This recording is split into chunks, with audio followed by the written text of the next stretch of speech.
Hey y'all, what's good? Hope y'all are having a good Tuesday afternoon, evening, wherever time zone you're in, whatever you're doing, whether good or bad. I hope it's, you guys are at least surviving, as I am. So I watched an interview between Buck Angel and a detransitioner last night, and it really stirred something in me, and it brought up some ideas and a theories I've had kind of in my head for a while. And since they are fresh, and I was really it really struck a chord with me, I just wanted to get it out of my system as soon as possible. So Buck Angel had done an interview with this detransitioner. I think it was pretty recently. This woman is a butch lesbian. She is still pretty much male passing, at least to most people. Still has facial hair, still hasn't, reversed any of the effects of testosterone that I can see, lost hair. But they were bringing something up in this interview that has been bothering me for a long time, and it's something that I'm very much afraid of.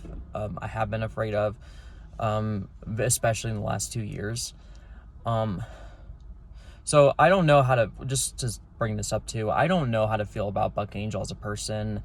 I don't really like the fact that she is a porn star, or supports porn, or thinks it's something, I don't know how she feels about it now, or if she's waking up to the reality of the porn industry and what it does to people within the industry, and like people getting sex trafficked and amongst other things, or how it affects, people who are being filmed and what they're forced to do in order to make a living and all those things.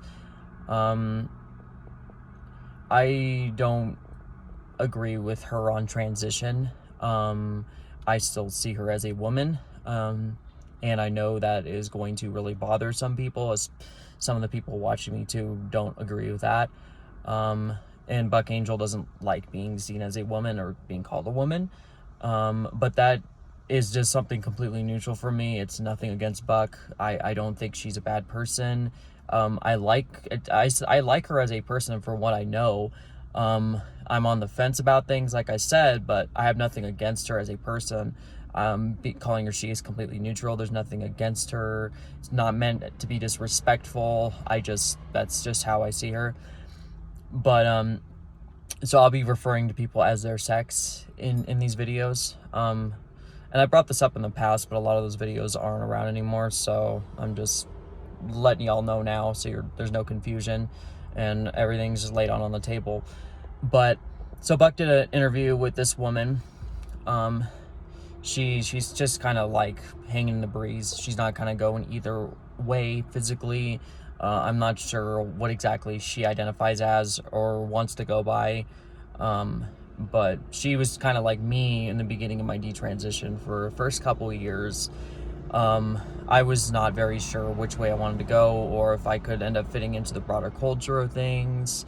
I was still having a hard time letting go of my physical attributes I had developed from testosterone, because I had put so much emotional time and energy into my transition for the past 5.5 years. And there were personality traits I didn't want to grow out of, and the sense of self I didn't want to grow out of. So I held on to it for a couple of years until I could slowly start reintegrating myself into the broader culture of society and start, playing out the role of female and becoming more in touch with my femininity again, and accepting my femininity as a part of me rather than something I had to bury.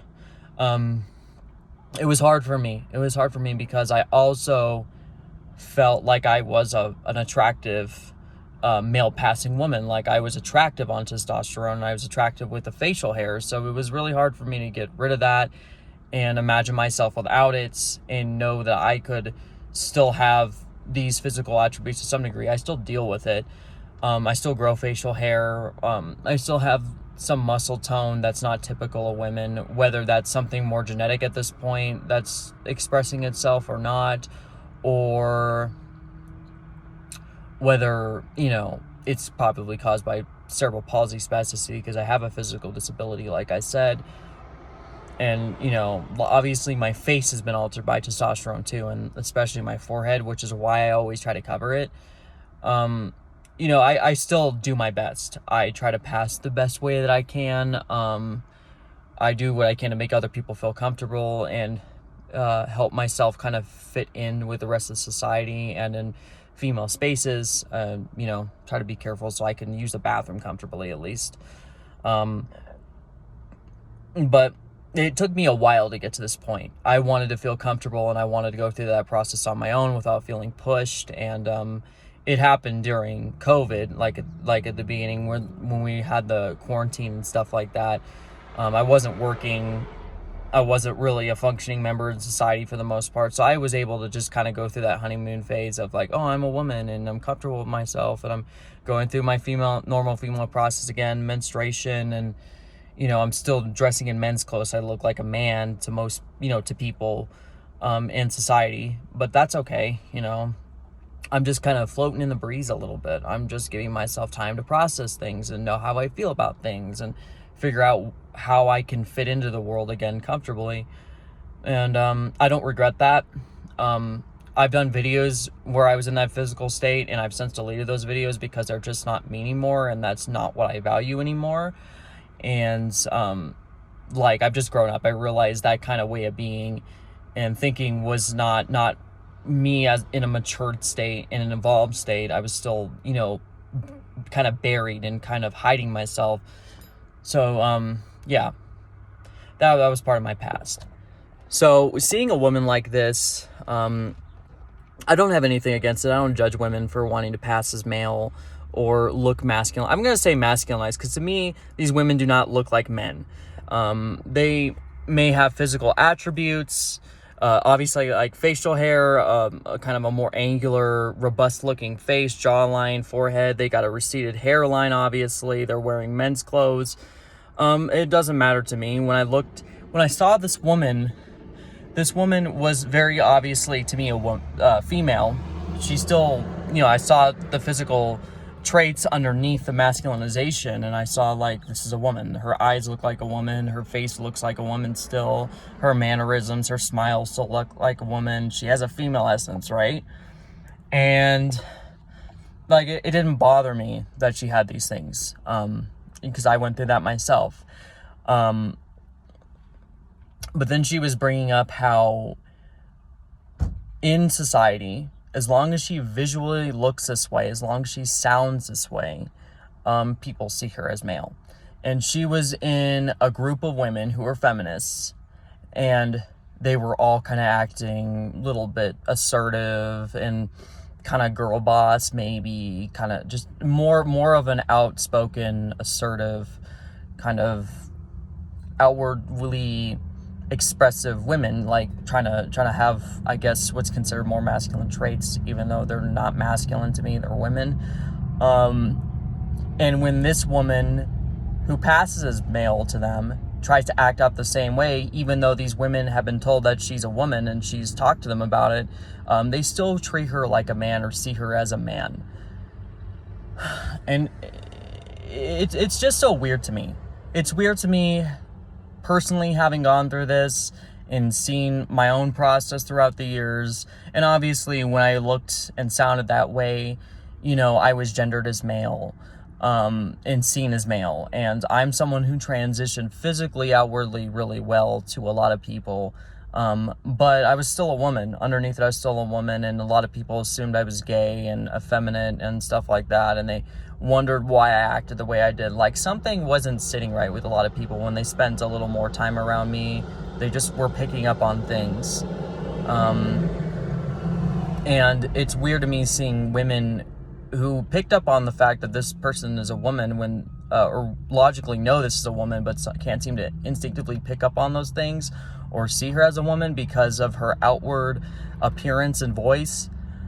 We are very visual creatures, and we go off of visual and auditory information in order to know what someone's sex is. But I look at this person, I see full-fledged that she's a woman. I watch videos of Buck and the way that she talks and acts, and even though she's masculinized, even though she has a beard and muscles and all that stuff, it's like, this is a female. Because the thing is, the female essence never goes away. It doesn't go away. And there's all kinds of little cues and physical traits and other things you can pick up on about a person to be able to tell their sex, even though they're more subtle, even though they may try to masquerade as the opposite sex or emulate the opposite sex physically. It's so superficial. I mean, and I think most people, if they spent more time around these kind of women and men, especially men, because I don't think the men ever pass if they're taking estrogen or trying to act like women or wear women's clothes. They never really pass. But for women, it's a different story. It's a lot easier to integrate and blend in, at least superficially. But when they get around other people and they spend enough time around other people, I think that the ones outside looking in can start to tell, like, the attributes of their sex and their biology begin to unveil themselves over time. And there's just subtle things. There's little tiny things, but the significant things, fundamental things to our sex that we cannot hide. And I just see it in so many of these women. They're women, you know? And I don't understand how the rest of society cannot see that after a certain point. From a biological and evolutionary standpoint, yes, it's true that we are not wired to be able to see these individuals who are in an in-between state, in an androgenized, masculinized, feminized state. We're not, but they're actually the other, and I think people can perceive this, but they're stuck in this. This is what struck me. I think people are stuck in this gray area, in this inner dissonance and conflict with themselves, whether these people are men or women, because we are so hardwired to be able to tell someone's sex instantly, because we have these dimorphic traits between the sexes where you are able to tell so well, because we need to be able to tell for, I think reproductive purposes, social purposes, survival purposes that are so intrinsic to our survival back in the hunter-gatherer days.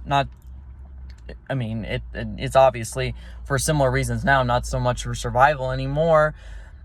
But it puts these people in a weird conflict with themselves, whether these people are men or women. I think what it is these women, I don't know how much time this woman has spent around these other women who have not gone through the same thing she's gone through, have not transitioned, who have not really, sorry, I just fucking honked my horn. Jesus Christ. People aren't gonna be drawn to me and see me, this crazy person talking to a camera. But anyway, so I think that if these women spent more time with this woman, they would start to see that this is a female, and they get to know her essence and her sense of self and her femininity without being jarred by the masculinized appearance. And I think that would happen for the rest of the world too, because after a certain point you get normalized to them. You don't really see them as anything other than themselves. And the thing is, it seems masculine and it's outwardly masculine, okay, if you take testosterone and you don't do anything about your appearance afterwards and you're this kind of woman who's in this weird in-between state. Yes, it is outwardly masculine, but the more time you spend around them and you get to know them as people, they're not masculine at all. Most of these women, actually no woman's masculine, like I said, but most of these women are very obviously feminine in their mannerisms, in their personality, in their gestures, in the way that they carry themselves. There's no masculinity there. It's just they're trying, I don't know, to hide from their femininity, or if it's just they're not in touch with their femininity in the same way, or if it manifests differently than a typical woman does. The thing is, women, just because women don't subscribe to generic femininity, don't subscribe to feminine beauty standards, just because they don't relate to other women or femininity in the same way as most females do, does not mean that they are masculine. The thing is, these things are very superficial and they're only skin deep. Even though they're based on biology, they're a reflection of biology and culture that's been reinforced for many, many decades and years now, also throughout human evolution and psychology. these things, masculinity and femininity, at least I believe, are internal states that manifest themselves outwardly in a specific way in general. But people are complex. And, we're all different. We've all had different life experiences. We've all grown up differently. Maybe we've had specific traumas. Maybe we had specific people influence us. Maybe the women had more male influence in their lives than other women did. Or, toxic feminine figures really affect them negatively. But, for whatever reason, women like this woman just don't relate to femininity in the typical way. And that's okay. That's totally okay. I mean, there's space for these women to be and exist as they are in our world, and they're not going to go away. I don't want them to go away. I actually really appreciate different and unique people. I appreciate how their way of dealing with these things and relating to them diverge from the normal. I mean, and I'm in the same situation. I conform to my sex okay, and I wear women's clothes. I shave. I shave now. I talked about shaving in the past, but I shave now because I don't care at this point. It's not a big deal. And I I interact with women as a woman. I try to appear as female to the best of my abilities with where I'm at in my personal development right now. But I have some differences about me. I never was completely feminine. I never completely related to the feminine experience. I've always been a go-getter. I've always been outward. I've always been someone who likes to go and do things. I like to get dirty. I don't like wearing a lot of makeup. I don't act like really overly feminine, and I don't have feminine speech patterns. You look at me and you see I'm more of a tomboy, and I've always been more of a tomboy. But the thing is, that's just being human. That's not me being masculine or her being masculine. That's just us being human and having different life experiences. And like I said, female beauty standards at today's standards for femininity, I think really, really take away from genuine, authentic femininity that we have inside of us that would come naturally to us and we would be comfortable expressing if we wouldn't have all these weird, ridiculous, over-the-top things to reinforce trying to hide femininity because it's uncomfortable for many women. It's inconvenient. It's stupid because they think they're doing it all for men, but they're actually really doing it to compete with other women for male attention or just to one-up other women. And most men don't care. And most people really just don't, reasonable people wouldn't care about that. But so most of this stuff, really femininity is about the way that our brains are wired and how our brains function at a fundamental level. That's what femininity and masculinity is. And if you think of it that way, then you never have to really pick people apart and judge them and say they're too masculine or they're too feminine, or judge them based on personality traits, because it's never about the traits themselves. It's how the traits are expressed and how we process information is what makes us masculine or feminine. It's not about, a woman can like men's clothes, she can like having a short haircut, she can like cars and stuff like that.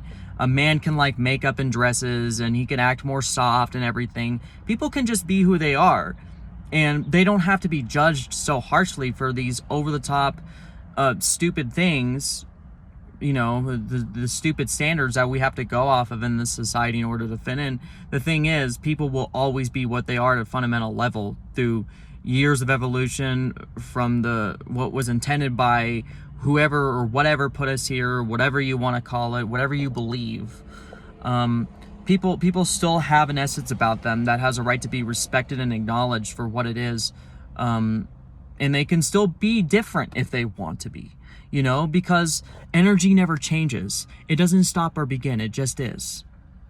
And that's a reflection of our biology and our neural function, like neural functions and stuff in our brain. It's nothing more, nothing less. End of story. But anyway, so I feel like that was I kind of went off on a tangent there. I'm working on it, guys, with that, once I had a plan for this video, but it's kind of all over the place because I haven't made videos in a long time. But so what do we do about people who see somebody like me or other detransitioners where we can't be fit perfectly in a box? We're still dealing with the ramifications of testosterone and transition as a whole, surgeries, and we're ambiguous and we're androgenized and masculinized, and we have traits about us, we have physical characteristics about us that don't make sense for our sex. So people on some level will always see us as there's a possibility that there's people who could possibly just see us as the opposite sex, despite logically knowing consciously that we aren't. There's still like an instinct there because we're not designed to look at somebody who has these weird traits or is weird in between or looks like the opposite sex and see them as their sex and see it instinctively. It just seems like most of the population is like that, despite there's people who can look at a trans person and see their natal sex. Like they're seeing their natal sex. I can do it because I've lived that life. I've experienced it. I've seen so many of them that now and I've seen their personalities. I've seen the way they behave, and I realize it's superficial. I won't go as far as to say it's an act, but they're got this conceived idea in their head about what the opposite sex is like, and they have to learn and integrate themselves into that, and it shows. Like they're not trying to pretend, but they're trying to dissociate from something that's making them uncomfortable about themselves, rather than trying, knowing in their heart that they're like the opposite sex in their brain. They aren't. They're just trying to act out their conception of this based on dissociation and unhealthy coping mechanisms. And I can see right through it. I can physically see the attributes in their face and body and in the way they behave that signal to me they are their natal sex. And Buck Angel's like, well, if I was walking down the street, you wouldn't know that I was born female. And I'm like, as soon as you open your mouth, I can tell you're a woman, dude. Just on your voice alone, but your mannerisms and the way you behave is very, to me, it's feminine. It's feminine. Like, that's your inherent nature coming out, despite you trying so hard to say otherwise and make us think otherwise.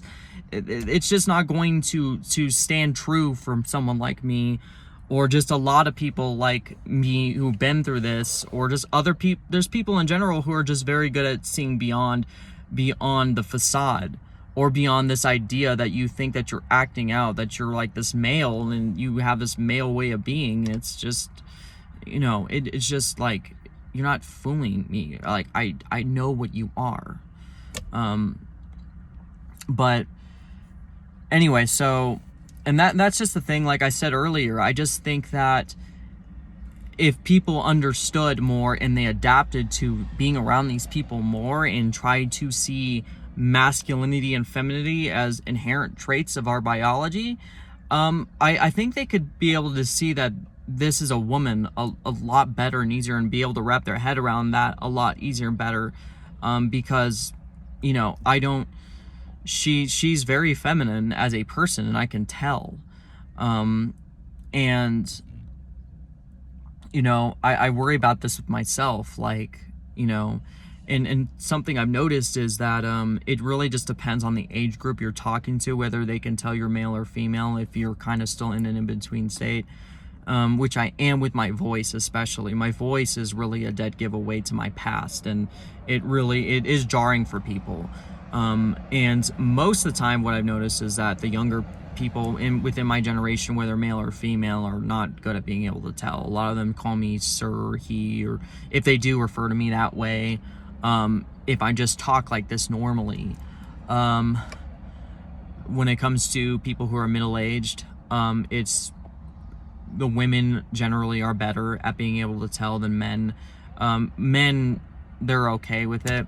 sometimes, but most of the time they're not. It's kind of difficult for them. But women are more perceptive, they're more intuitive, and we are for a reason. It's just, I think it's female intuition that helps with that, and just being more aware of certain things that I think men don't generally pick up on, because men process and think about interaction differently. I mean, if they just don't care, they don't put so much time and effort into those things, because I think they just don't care as much. Or I just think it's just different wiring, different processing strengths and weaknesses. I don't know.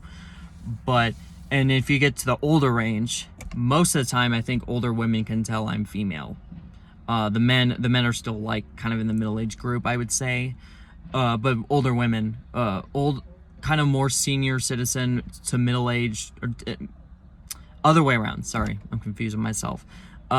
But middle-aged to older women can tell better, or they can tell the best, I would say. They can pick up on these things a lot easier. They're more in tune. There's less noise going on in their head about their lives or about things in general. So they're I think the smartest ones when it comes to picking up on details like that. And I really just feel like the biggest factor in what holds me back in being seen as female is just not being in touch with my feminine energy, or not being in touch with myself. I find that I dissociate a lot when I'm under stress or in social situations in order to protect myself. But when I'm not in that state, I can flourish, I can be myself, I can act feminine, I can be more comfortable in my femininity and rest in myself and be more grounded. So when I'm in that state, I don't talk as low, I talk higher, I'm more friendly, I'm more upbeat, I'm more bubbly, I guess. I'm not really a bubbly person. That's kind of a weird way to describe myself personally. But I'm more grounded in myself, I'm more relaxed in myself, so people see that and they respond accordingly. And I feel like the more stressed I get, the lower I talk, and the more I hide myself. I'm more clammed up and I'm more tense. So I kind of act in ways that are more considered stereotypically masculine. I also have the cerebral palsy that I have causes me to be more physically rigid too, on top of that, which I think also is a part of the problem. And I didn't think about this until recently, because my disability is so mild that I can work a full-time job if I want to, and I do. And I think that causes me to be under physical stress a lot. So, excuse me, my movements are more rigid, and I'm less flexible when I move and I walk and stuff. And I kind of put my shoulders out more, or I tense up my shoulders more. And that's just because I do deal with a lot of like tightness and pain. So that has something to do with it too. So if you have a physical problem, or you're walking a certain way, or your posture is bad, that can be seen as stereotypically masculine in females, when it's just you're maybe physically uncomfortable, or you're not confident in yourself. Really, you're trying to hide, you're subconsciously trying to hide. I know I still kind of try to hide. I have some self-esteem issues, and that can show sometimes, and that's not really who I am when I'm comfortable. But people pick up on that, and it can confuse them. So I think that's something that these women do deal with, and a lot of detransitioners deal with, is just not being very open and being closed off and uncomfortable, because we feel on some psychological level that we're not going to be safe around other people. We feel like we're going to be judged and not respected, and we could get hurt. I think there's a lot of women, and myself included, that fear that we're going to be seen as male to females rather than the women we are. And the thing is, I think if people spend more time around us and talk to us more, and we're more confident and we're less closed off and rigid, people will see, no, we're women, because our feminine essence is flowing more naturally and comfortably. And so therefore we're more comfortable in ourselves, and people can relax a little bit, and it isn't so jarring when people hang around us and we talk more and we're more understandable, and we just relax into things. And when you speak from the heart, people see it, rather than speaking from a place of fear or being in your head, and that's one thing that I can give advice about, is just come from the heart and relax into things. Do not overthink them. Do not worry about what people are saying or thinking of you. Put more effort into just being naturally who you are, and not thinking about what could go wrong or what people are seeing you as, because it's like the more you focus on it, the more you almost act upon the idea of it, and you make those mistakes, and then people will see you according to those mistakes rather than reality. You know, it's kind of it's a self-fulfilling prophecy at the end of the day. But anyway, so this is like 30 minutes long. Holy shit, I can't seem to do any videos shorter than 30 minutes long, if not longer. But yeah, so I think that people just need to understand that there are definitely other ways of picking up on someone's sex than just what you can visibly immediately see. And I think that's just, people make snap judgments like that. They haven't been through the process of sitting there thinking and being introspective about their lives and their sex, and picking apart certain physical traits about themselves in the mirror, whether they're before, during, or after transition. Like, your brain gets really, really good at wiring itself to pick up on those things very easily if you're repeatedly doing it at different stages throughout your life, you know, and at different ages, you know, and you're feeling totally different at certain points when you're doing it.